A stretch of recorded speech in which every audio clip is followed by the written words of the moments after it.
ఈ సందర్భంగా మనందరం ఒక నిర్ణయం తీసుకోవాలి. పండ్లున్న చెట్టుకే రాళ్ళు వేస్తారంటారు. కష్టపడే కుటుంబ సభ్యుడు, తండ్రి కావచ్చు, పెద్ద కొడుకు కావచ్చు, అందరూ అతని మీద పడతారు. నువ్వు ఎక్కువ కష్టపడు, ఎక్కువ తిట్లు తింటావు. అలాంటిది మనం ఎలాంటి పరిస్థితుల నుంచి వచ్చాం? భారతదేశం ఒక పరిస్థితిలో బంగారాన్ని కూడా తాకట్టు పెట్టుకునే పరిస్థితి వచ్చింది. అలాంటి పరిస్థితుల నుంచి దశాబ్దం పైనుంచి మూడోసారి ప్రధానమంత్రిగా ఆయన ఈ రోజున మన దేశాన్ని నడిపిస్తూ ఉన్నారు. అలాంటి ప్రధానమంత్రిని చాలామంది ఆయన మీద మాట్లాడుతూ ఉంటే, ఆయన్ని అనకూడని మాట్లాడుతూ ఉంటే నా గుండె కదిలించేసింది.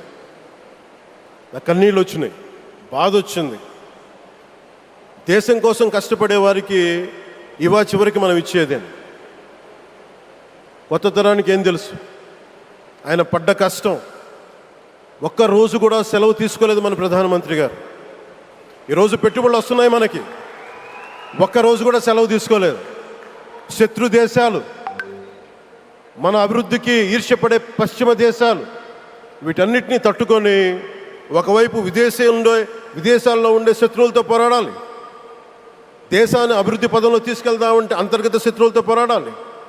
అలాంటి వ్యక్తికి మనం ఇవ్వగలిగేది కేవలం మేమున్నాం మీ వెంట, మీ మీద మాట పడితే అది మా మీద పడ్డట్టే, అదే మనం వారికి ఇవ్వాల్సింది.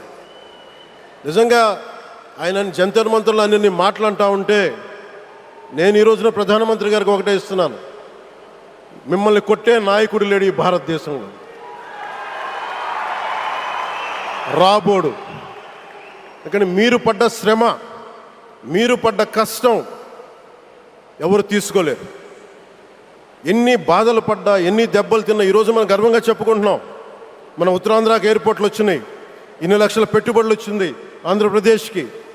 కానీ ఇవన్నీ తట్టుకొని చెయ్యాలి అంటే 144 కోట్ల తాలూకు ప్రజల ఆకాంక్షల్ని ఎంతోమంది వెనక్కి లాగుతున్నా, ఒకళ్ళు ముందుకు తీసుకెళ్లాలంటే ఎంతమంది తిడుతున్నా, విమర్శిస్తున్నా తీసుకెళ్తున్నారంటే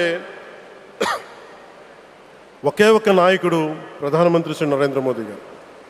నేను ఎందుకు తపన పడ్డాను,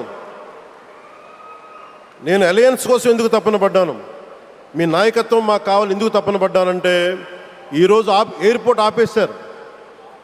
ఒక చిన్నపాటి ఎర్ర బస్సు కూడా రాని చోట ఎయిర్పోర్ట్ అవసరం లేదన్న వ్యక్తులకి సమాధానం ఇదే. ఇన్ని వేల మందికి ఇన్ని వేల కోట్ల పెట్టుబడి వచ్చింది అంటే ఆశీస్సులు కావాలంటే, దేశం కోసం నిలబడే నాయకుడికి మన అండగా ఉంటే ఏం జరుగుద్ది అంటానికే ఈ భోగాపురం ఎయిర్పోర్ట్ ఈరోజు ప్రారంభోత్సవం నిలువెత్తు నిదర్శనం. ముఖ్యంగా 25 సంవత్సరాలు లోబడి ఉన్న పిల్లలున్న ప్రతి ఒక్కరికి కూడా నేను ఈ సందర్భంగా తెలియజేస్తున్నాను: పిల్లల్ని సరైన దారిలో పెట్టడం, సరైన సంస్కారాలు నేర్పించడం చాలా చాలా అవసరం. ఈరోజు పొద్దున్నే ప్రధానమంత్రి గారి స్టేట్మెంట్ చూశాను. ఆయన తిట్టిన, ఎన్ని దూషించారో వారిని కూడా పెద్ద మనసుతోటి క్షమించారు ఆయన. అలాంటి ప్రధానమంత్రి గారికి మీ పాదాలకు నేను నమస్కారం తెలియజేస్తున్నాను. నిజంగా మీ ఉన్నతి, మీ ఔన్నత్యం ఈరోజు చాలా చాలా స్ఫూర్తిదాయకం. భారతదేశం మీ అందరికీ కూడా, ప్రజలందరికీ కూడా, ఆంధ్రప్రదేశ్ ప్రజలందరికీ కూడా, దేశ ప్రజలందరికీ కూడా ఒక నాయకుడి కష్టాన్ని మనం వెంటనే గుర్తించలేం. ఆయన ఎంత తపన పడుతున్నారు. ఒక కుటుంబాన్ని నడపడం ఎంత కష్టపడుతున్నాం. 140 కోట్ల మంది ప్రజలు నడపడం ఎంత ఆషామాషి వ్యవహారం కాదు. ముందుకు తీసుకెళ్లే నాయకుడికి తెలుస్తుంది. అలాంటి వ్యక్తికి మనం ఏమి ఇవ్వగలం?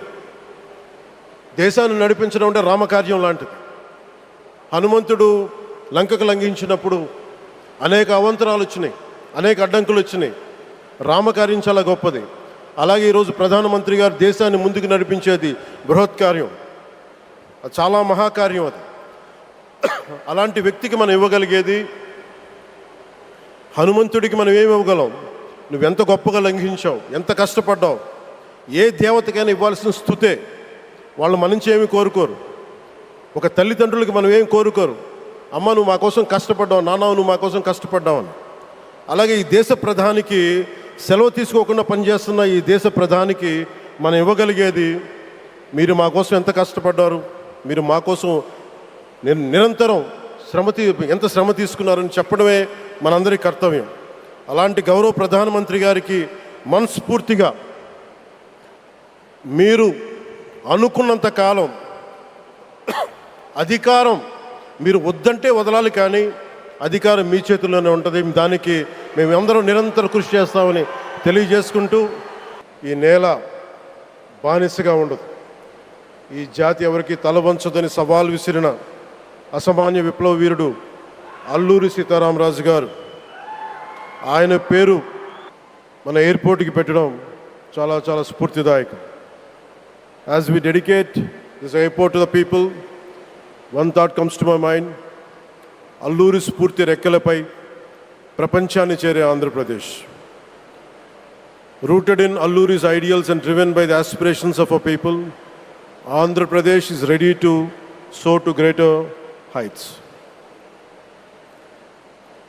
ఈరోజు మన గౌరవ ప్రధానమంత్రి శ్రీ నరేంద్ర మోదీ గారి చేతుల మీదుగా అల్లూరి సీతారామరాజు అంతర్జాతీయ విమానాశ్రయానికి జాతికి దీనిని అంకితం చేయటం ఆంధ్రప్రదేశ్ అభివృద్ధి ప్రస్థానంలో ఒక నూతన అధ్యాయానికి నాంది పలుకుతుంది. మోదీ గారి నాయకత్వంలో ఈరోజు 17,435 కోట్ల విలువైన అభివృద్ధి కార్యక్రమాలు ప్రజలకి అంకితం కావడం, అలాగే national highway projects, energy infrastructure ప్రాజెక్టులో ప్రారంభోత్సవాలు, శంకుస్థాపనలు జరగడం మన రాష్ట్ర అభివృద్ధిలో చాలా కీలకమైన ఘట్టం. ఈ ప్రాజెక్ట్స్ కనెక్టివిటీని బలోపేతం చేయడం కాదు,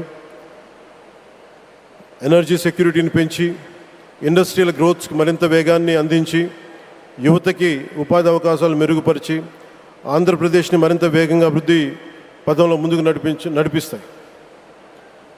ఒక దేశం కేవలం ప్రకటనలతో అభివృద్ధి చెందదు, ప్రజల కలల సాకారం అయ్యే మౌలిక సదుపాయాలతో అభివృద్ధి చెందుతుంది. So honourable Modiji, your vision of Viksit Bharat and Atmanirbhar Bharat is transforming the nation across every sector, from highways to railways, from ports to airports, from digital infrastructure to defense, manufacturing and renewable energy. చరిత్ర కేవలం మన నిర్మించిన కట్టడాలను మాత్రమే గుర్తుంచుకోదు, వాటి ద్వారా నిర్మితమైన భవిష్యత్తుని గుర్తుంచుకుంటుంది. ఈ విషయం మీ నాయకత్వంలో ఆంధ్రప్రదేశ్కి లభిస్తున్న అభివృద్ధిలో చాలా చాలా స్పష్టంగా కనిపిస్తూ ఉంది.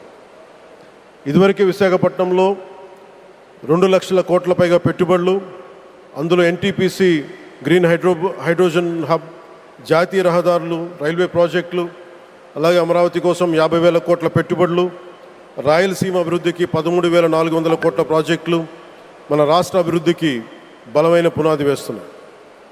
South Coast railway zone at Visakhapatnam ఏర్పాటు ద్వారా ఆంధ్రప్రదేశ్ ప్రజల చిరకాల ఆకాంక్షను సాకారం చేస్తుంది. ఈ కార్యక్రమాలు మరిన్ని పెట్టుబడులు ఆకర్షించడంతో పాటు ప్రత్యక్షంగా పరోక్షంగా 20 లక్షల పైగా ఉపాధి అవకాశాలను సృష్టించి స్టేట్ ఇన్ఫ్రాస్ట్రక్చర్ని మరింత బలోపేతం చేస్తూ ఆర్థికాభివృద్ధికి మరింత బలాన్ని అందిస్తున్నాయి. అలాగే గౌరవ చంద్రబాబు నాయుడు గారి నాయకత్వంలో, ఆయన మార్గదర్శకత్వంలో, వారి నాయకత్వంలో ఆంధ్రప్రదేశ్ దేశంలోని అగ్రగామి రాష్ట్రంగా అవతరిస్తూ ఉంది. ప్రత్యేకించి ఈ విమానాశ్రయానికి అల్లూరి సీతారామరాజు గారి పేరు పెట్టడం ఆ మహావీరుడికి నివాళి మాత్రమే కాదు, ఆయన ఆశయాలను, ఆయన స్ఫూర్తిని భావితరాలకు అందించే చాలా చాలా గొప్ప నిర్ణయం. జి మల్లికార్జునరావు గారు, జిఎంఆర్, అందరూ ప్రేమగా పిలుచుకున్న జిఎంఆర్ గారు, వారు దీన్ని కట్టడం శ్రీకాకుళం జిల్లా నుంచి వచ్చి, రాజాం నుంచి వచ్చి శ్రీకాకుళం వెనుకబాటుతనానికి ఆయన కృషిని ట్రస్టుల ద్వారా అందిస్తూ ఆయన నేతృత్వంలో, ఆయన నాయకత్వంలో ఎయిర్పోర్ట్ నిర్మించడం మనందరికీ చాలా చాలా గర్వకారణం.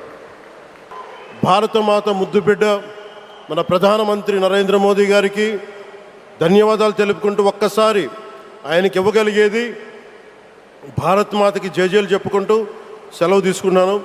భారత్ మాతాకి. గౌరవ ప్రధానమంత్రి గారికి మరోమారు ధన్యవాదాలు తెలుపుకుంటూ మీ ఆశీస్సులు మా అందరికీ కావాలి, రాష్ట్రానికి కావాలని తెలియజేసుకుని సెలవు తీసుకున్నాను. జై భారత్ అండ్ జై హింద్.